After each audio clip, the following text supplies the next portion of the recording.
الحمد لله رب العالمين، والصلاة والسلام على سيد الأنبياء والمرسلين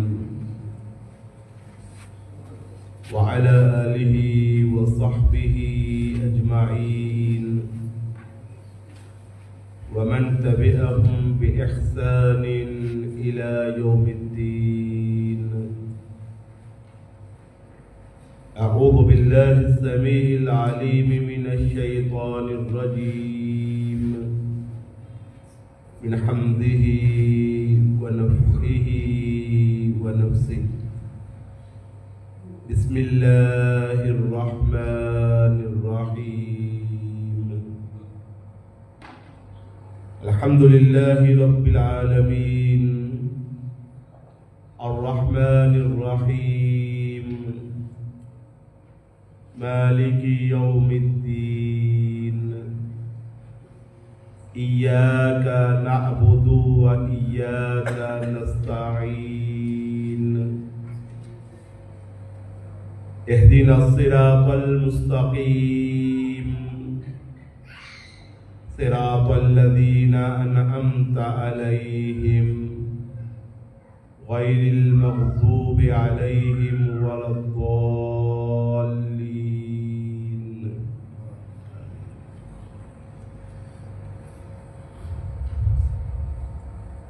أعوذ بالله من الشيطان الرجيم. میں پناہ مانگتا ہوں اللہ رب العزت کے ساتھ شیطان مردود سے. بسم اللہ الرحمن الرحیم. اللہ کے نام کے ساتھ جو بڑا مہربان انتہائی رحم کرنے والا ہے. اعوذ باللہ من الشیطان الرجیم تعوذ کے الفاظ ہیں. اللہ تبارک و تعالیٰ اپنے نبی صلی اللہ علیہ وسلم کو قرآن مجید میں کئی جگہوں پہ تعوذ اور پناہ مانگنے کا حکم ارشاد فرماتے ہیں. مختلف مواقع ہیں جن مواقع پر اللہ نے اپنے نبی صلی اللہ علیہ وسلم کو شیطان سے پناہ حاصل کرنے کا اور اللہ کی پناہ میں آنے کا حکم دیا ہے.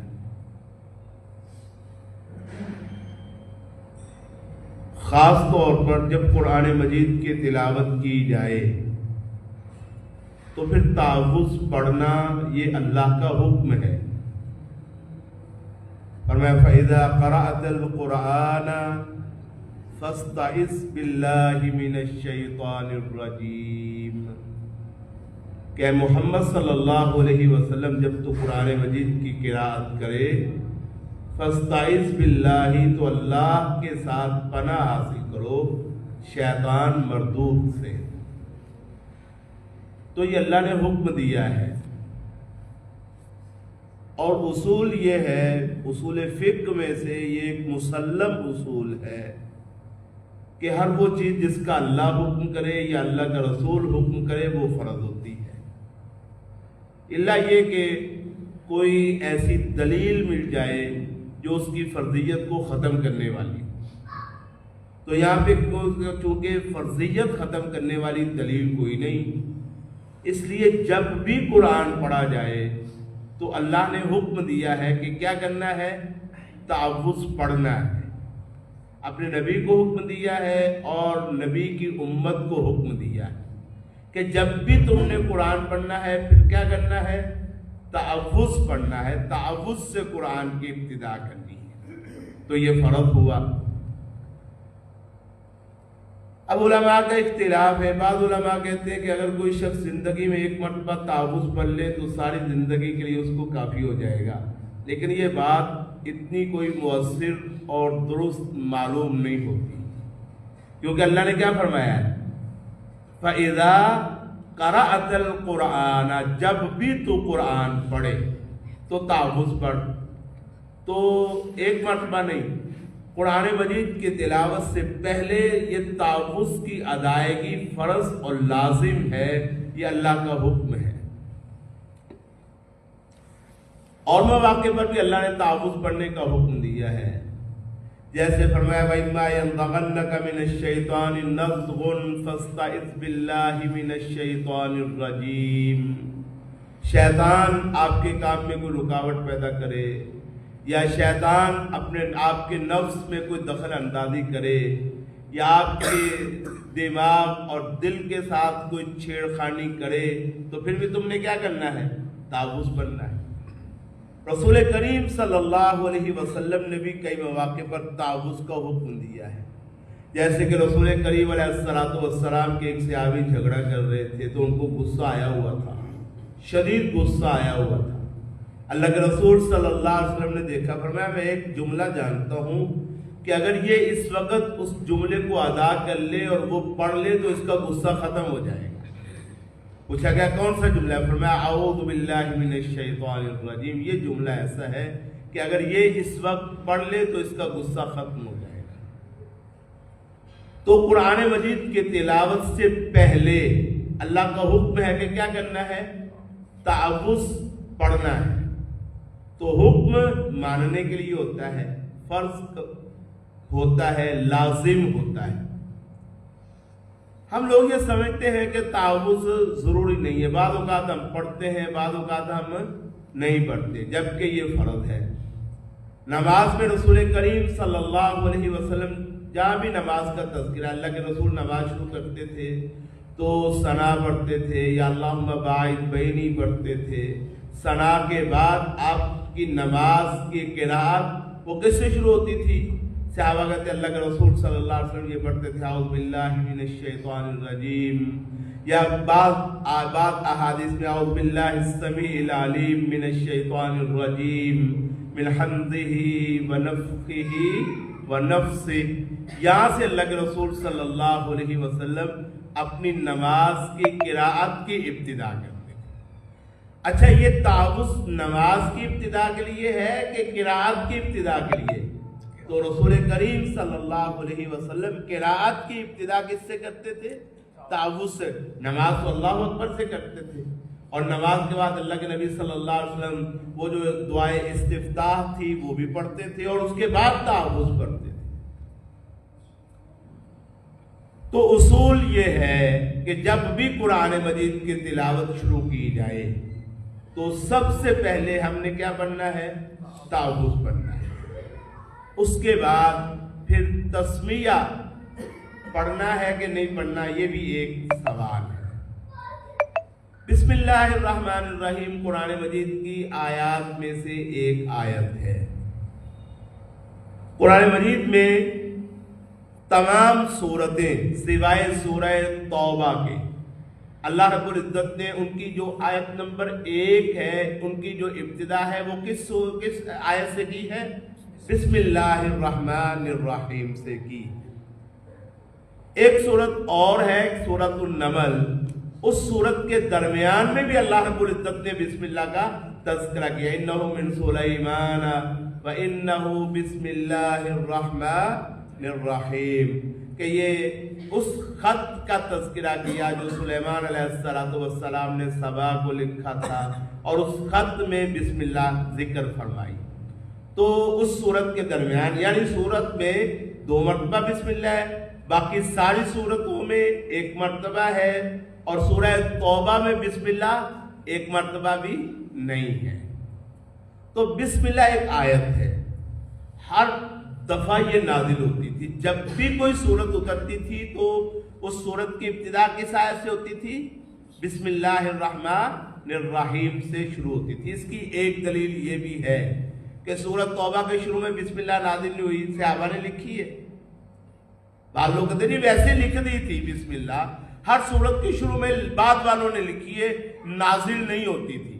اچھا بھئی، اگر نازل نہیں ہوتی تھی، ہر سورت کے شروع میں بعد والوں نے لکھی ہے، تو سورۃ توبہ کے شروع میں کیوں نہیں لکھی؟ ہے نا بات سمجھ آ رہی ہے نا؟ تو اگر سورۃ توبہ کے شروع میں نہیں لکھی تو مطلب یہ ہے کہ وہاں پہ نازل نہیں ہوئی، اور جہاں پہ لکھی ہے وہاں پہ نازل ہوئی ہے تو لکھی ہے نا، اس کی ایک دلیل حضرت عبداللہ ابن عباس رضی اللہ تعالیٰ عنہ کی وہ حدیث بھی ہے جو ابو داود میں آتی ہے کہ عبداللہ ابن عباس رضی اللہ تعالیٰ عنہ ارشاد فرماتے تھے کہ ہمیں صورتوں کا پتہ نہیں چلتا تھا اس وقت تک جب تک بسم اللہ الرحمن الرحیم نازل نہیں ہوتی تھی. تو صورتوں کے درمیان فرق کے لیے بسم اللہ الرحمن الرحیم اللہ کیا کرتے تھے؟ نازل فرماتے. تو اب قرآن مجید کے قراءت اور تلاوت شروع کرنے کا طریقہ کیا ہے؟ وہ جو پہلے میں نے آپ کو سنائی آیت فَإِذَا قَرَأْتَ الْقُرْآنَ فَاسْتَعِذْ بِاللَّهِ مِنَ الشَّيْطَانِ الرَّجِيمِ، اس کے مطابق جب بھی ہم نے قراءت اور تلاوت شروع کرنی ہے تو کہاں سے شروع کرنی ہے؟ اعوذ باللہ من الشیطان الرجیم سے شروع کرنی ہے. اعوذ باللہ من الشیطان الرجیم پڑھنے کے بعد پھر ہم نے جہاں سے پڑھنا ہے وہاں دیکھنا ہے. اگر وہاں بسم اللہ لکھی ہوئی موجود ہے، وہاں نازل ہوئی ہے تو بسم اللہ پڑھ لینی ہے. اگر وہاں لکھی ہوئی موجود نہیں تو بسم اللہ پڑھنی نہیں، وہاں پہ پھر بسم اللہ کی ضرورت نہیں. ہمارے ہاں یہ اصول یہ ہے جب بھی قرآن مجید کی تلاوت کرتے ہیں اعوذ باللہ پڑھتے نہیں ہیں، بسم اللہ سے شروع کر لیتے ہوتے ہیں نا اکثر ایسے. بسم اللہ آپ سورت کے درمیان سے پڑھ رہے ہیں تو بسم اللہ سے شروع کر رہے ہیں. تو بھائی سورت کے درمیان سے اگر ہم پڑھ رہے ہیں اور وہاں بسم اللہ الرحمن الرحیم لکھا ہوا موجود نہیں ہے، وہاں پہ بسم اللہ نازل نہیں، تو وہاں بسم اللہ پڑھنے کی ضرورت نہیں ہے. اچھا سورت کے شروع سے اگر ہم شروع کر رہے ہیں تو پھر بھی وہاں پڑھنے کی ضرورت تب ہے جب وہاں بسم اللہ الرحمن الرحیم لکھا ہوا ہے. اگر لکھا ہوا ہے تو اس کا مطلب یہ ہے اللہ رب العزت نے وہاں پہ بسم اللہ کیا کی ہے؟ نازل فرمائی ہے، بطور آیت نازل فرمائی. اور اگر درمیان میں بھی کہیں لکھی ہوئی آ جائے، جیسے میں نے آپ کو آیت سنائی انَّهُ مِن سُلَيْمَانَ وَإِنَّهُ بِسْمِ اللَّهِ الرَّحْمَنِ الرَّحِيمِ، تو وہاں بھی ہم نے کیا کرنی؟ بسم اللہ الرحمن الرحیم پڑھنی ہے. تو جہاں لکھی ہو وہاں پڑھنی ہے، جہاں لکھی ہوئی نہ ہو بسم اللہ وہاں پڑھنے کی ضرورت نہیں. ہاں اعوذ باللہ جو ہے، تعوذ جو ہے، وہ چونکہ اللہ نے حکم دیا کہ جب بھی قرآن مجید پڑھنا ہے تب کیا کرنا ہے؟ تعوذ سے اس کی ابتدا کرنی. تعوذ کے الفاظ رسول کریم صلی اللہ علیہ وآلہ وسلم سے کئی ثابت ہے. اعوذ باللہ السمیع العلیم من الشیطان الرجیم من حمزہ ونفخہ ونفثہ. اعوذ باللہ من الشیطان الرجیم من حمزہ ونفخہ ونفثہ، یہ بھی. اور پھر اسی طرح اعوذ باللہ من الشیطان الرجیم جو ہمارے ہاں معروف ہے، یہ سب سے زیادہ مختصر ہے اور یہ سب سے زیادہ عام ہے. یہ بھی اگر پڑھ لیا جائے تو اس حکم پر عمل ہو جاتا ہے، وہ جو اللہ نے فرمایا فَإِذَا قَرَأْتَ الْقُرْآنَ فَاسْتَعِذْ بِاللَّهِ مِنَ الشَّيْطَانِ الرَّجِيمِ. اس حکم پر یہ الفاظ پڑھنے سے بھی کیا ہو جاتا ہے؟ عمل ہو جاتا ہے. تو قرآن مجید پڑھنے سے پہلے جب ہم نے قرآن شروع کرنا ہے، رمضان آ رہا ہے، اللہ نے توفیق عطا فرمائے. ویسے بھی قرآن پڑھنے کا تعلق صرف رمضان سے تو نہیں ہوتا نا. مومن تو ہر وقت قرآن کی تلاوت کرتا ہے، نماز میں، نماز کے علاوہ. تو قرآن مجید کی تلاوت سے پہلے اعوذ باللہ من الشیطان الرجیم یا دوسرے جو الفاظ رسول اللہ سے ثابت ہیں. اس کے بعد اگر ہم جہاں سے پڑھ رہے ہیں وہاں بسم اللہ لکھی ہوئی ہے تو بسم اللہ الرحمن الرحیم. اگر وہاں پہ بسم اللہ نہیں لکھی تو بسم اللہ پڑھنے کی ضرورت نہیں. مثال کے طور پہ آج ہم نے سورہ فاتحہ ابتدا سے شروع کی ہے اور یہاں پہ بسم اللہ الرحمن الرحیم لکھا ہوا ہے. مثلاً اگلے ہفتے ہم سورہ فاتحہ کی ابتدا کرتے ہیں، درمیان سے جیسے ہم آج آدھی پڑھ لیں گے، آدھی اگلے ہفتے پڑھیں گے، تو پھر درمیان سے پڑھیں گے. پھر طریقہ کیا ہوگا؟ اعوذ باللہ من الشیطان الرجیم من حمزہ ونفخہ ونفثہ اہدنا الصراط المستقیم صراط الذین انعمت علیہم غیر المغضوب علیہم ولا الضالین. پھر ہم بسم اللہ نہیں پڑھیں گے کیونکہ درمیان میں بسم اللہ اللہ رب العزت نے اتاری نہیں ہے، وہاں پہ لکھی نہیں ہوئی، ایک زائد آیت ہے، وہاں پہ ہمیں پڑھنے کی ضرورت نہیں. اعوذ میں پناہ مانگتا ہوں، میں پناہ طلب کرتا ہوں باللہ اللہ تبارک و تعالیٰ سے، من الشیطانی شیطان سے، الرجیم جو کہ مردود ہے. شیطان لفظ میں سرکشی ہے. شیطان کہتی ہے اس کو جو سرکش ہو جائے. کیا ہو جائے؟ سرکش ہو جائے. تو غیانی جس میں آ جائے، بغاوت جس میں آ جائے، اس کو شیطان کہتے ہیں. تو قرآن مجید میں معلوم ہوتا ہے کہ شیطان جنوں سے بھی ہوتے ہیں اور